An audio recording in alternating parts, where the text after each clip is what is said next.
A woman in a coma was hiding something terrible. Doctors were shocked when they discovered it. The hospital staff had done everything they could to save a young woman's life. What the doctors did not succeed in doing was bringing her out of a coma. As a result, the beautiful stranger had been in the hospital of a small Spanish town for a year without even knowing her name. "She must have been hit by a car," one of the nurses said to the other. Carefully, she turned the unconscious woman in her bed so she wouldn't get bruised from lying there so long. "Poor thing, so young and so pretty," the other replied. She changed the IV. The doctors had little hope that anything would change in the young woman's condition after so long. Still, they didn't want to give up and just turn off the machines. The doctors even worked overtime. Every night, a different doctor took over the watch.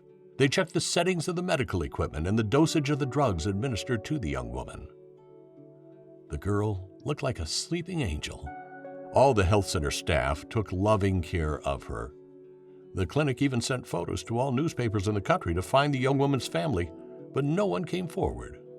One of the nurses in particular, whose name was Nancy, took care of the girl as if she were her daughter. During her lunch break, Nancy would read to her from the newspaper. "So you don't lose touch, sweetheart," Nancy said. She wasn't at all sure that the girl could hear her. With all the time they spent together, it's not surprising that it was Nancy who first noticed a change. For a long time, she kept silent because what she suspected was too outlandish. But then she shared her suspicion with other nurses. They went to the clinic management, but were rebuffed. "This is nonsense," said the head doctor. "Impossible. As nurses, you should know that." Everyone went back to work, but Nancy was back at the director's door the next day. "That's enough," he said. "I don't have time for this nonsense." Then she was literally kicked out of his office. On the third day, Nancy knocked again. Then the head physician gave in and an ultrasound was performed on the young coma patient. The doctor could not believe what he saw. The beautiful girl was pregnant. The head, hands, and feet of a child were visible on the monitor. "It's going to be a girl," he said. "But I don't understand how that's possible." Nurse Nancy pursed her lips. "There's only one way this is possible, doctor," she replied. "Surely that should be obvious to them." The doctor's head turned red and replied that of course he knew how pregnancy came about. "But our coma patients don't usually date much," the doctor said. A moment later, he regretted his joke because now he realized what it meant. A man must have taken terrible advantage of the unconscious patient's helpless situation. Sister Nancy thought about who could be the culprit. During the day, many people had access to the room of the beautiful stranger. The young woman without a name was something of a legend in the hospital, and everyone looked after her. However, that ruled out the possibility that a crime had been committed during the day. There were far too many people coming and going all the time.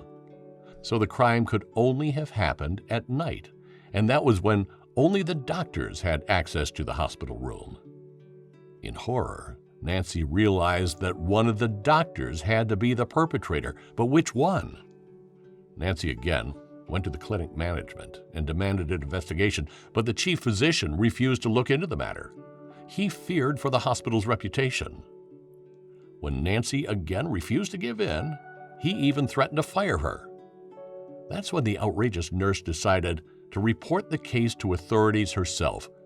The police also came by and talked to the hospital staff. However, it could not be determined who had taken advantage of the unknown girl's situation. And soon the case was closed.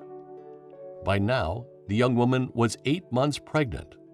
Sister Nancy took care of the patient in every free minute and even slept in her room.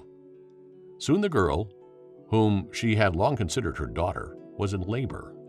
She alerted the midwife, and that very night, the unknown beauty gave birth to a baby girl. Because the child was born a little too early, it was healthy, but still very small and weak. It was therefore initially to regain its strength in an incubator in the premature infant ward. Sister Nancy now spent her time alternately between the newborn and with the young mother. She was very worried about both of them because the hospital management had decided to turn off the coma patient's equipment after the birth.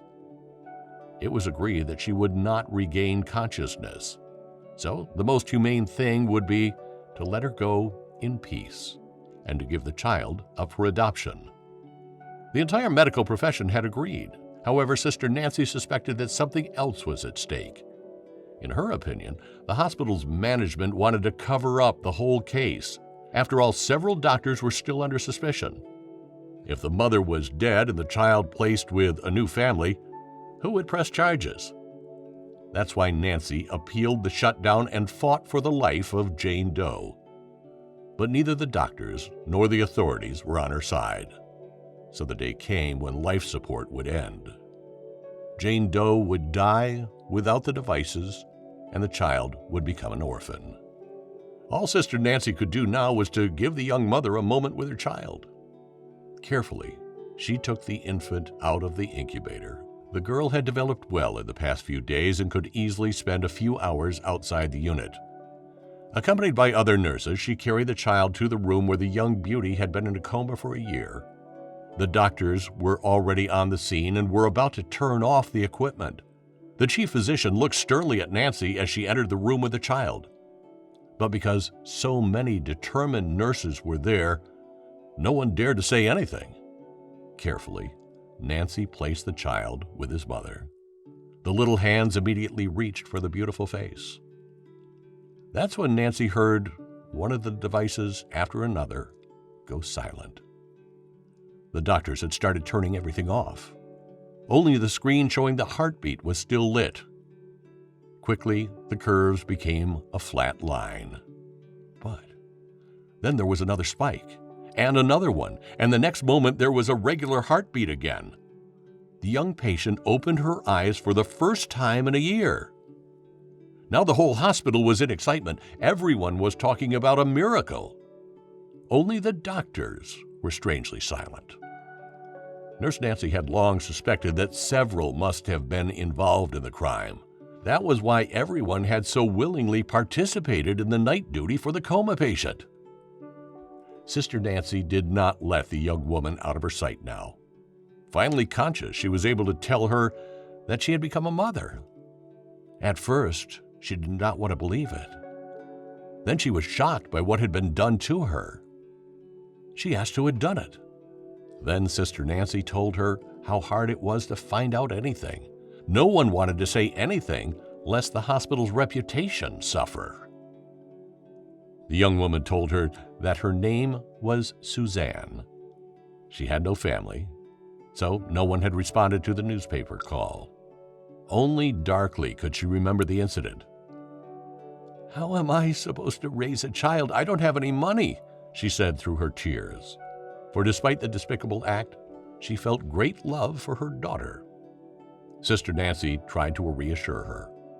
"Everything will be fine. I will take care of you," she promised. And the good nurse kept her word. Thanks to good care, the mother and child were soon released from the hospital. Nurse Nancy took them both in.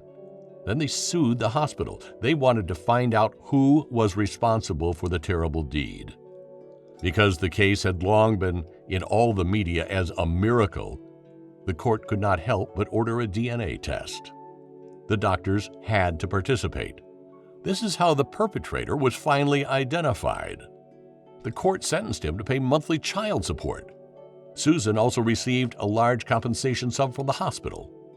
After all, the hospital would have had a duty to protect its patient, and the court considered it proven that several doctors had to have been involved in the crime. Sister Nancy quit her job and adopted the young mother.